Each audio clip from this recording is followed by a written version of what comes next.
Before I start my argument, I would like to take this opportunity to thank a journalist from Germany who did not stop, who did not cave, and who was not afraid to seek the truth.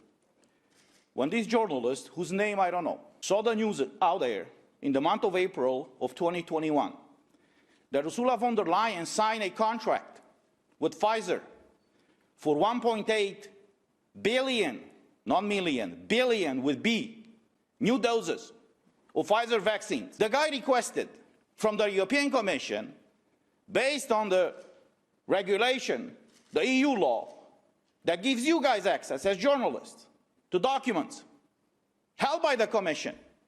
So this journalist requested all the communications between the European Commission and between Ursula von der Leyen and the head, the CEO of Pfizer company.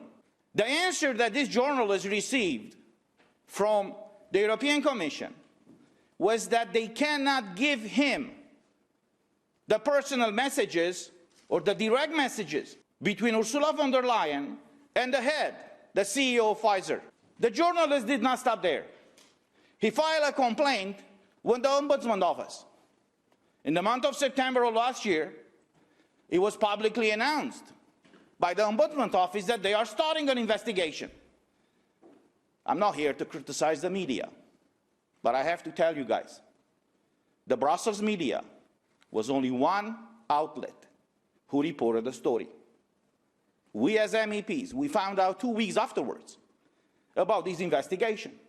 And we start promoting that, and that's how the mainstream media started talking about that investigation. A few weeks ago, the Ombudsman released the conclusions of that investigation.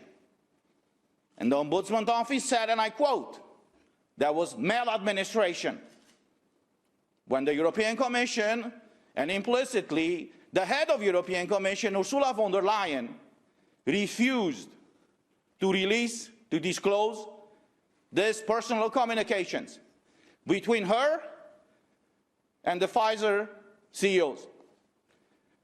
So my question to all of you, not only of you as journalists, but people who are watching us and who will be watching us, is this the kind of Europe that we want? Where the president, an unelected by the people president of the European Commission, is negotiating personally with the head of a private company that will affect our basic fundamental rights, as all of my colleagues already said.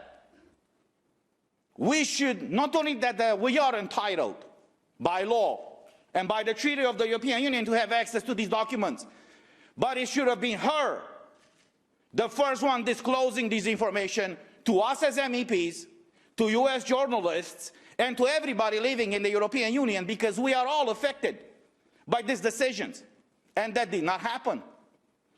So I have to take this opportunity to thank Emily O'Reilly, the European Ombudsman, for not caving, for not stopping, and for actually doing her job. She was pressured. She was threatened. I know the kind of backdoor deals were here in the Parliament. To stop mentioning in all these reports about her activity, do not say anything about the contracts, backdoor deals. But she did not stop. She did what was supposed to be doing. And that's how we found out that there was maladministration. But this is not enough. You remember a few months ago, in a similar press conference, I showed you the contracts, the way they were released to the public and to US media. After the pharma companies accepted to be released this way, and I will show you some of the pages. This is the contract with Moderna. Pfizer is even worse. At least here you can see the page number. In the contract with Pfizer that was released to the public, you can't even see the page number. So I'm asking all of you, is this transparency? Do US journalists or US people feel safe when the head of the European Commission is negotiating personally with the CEO of a private company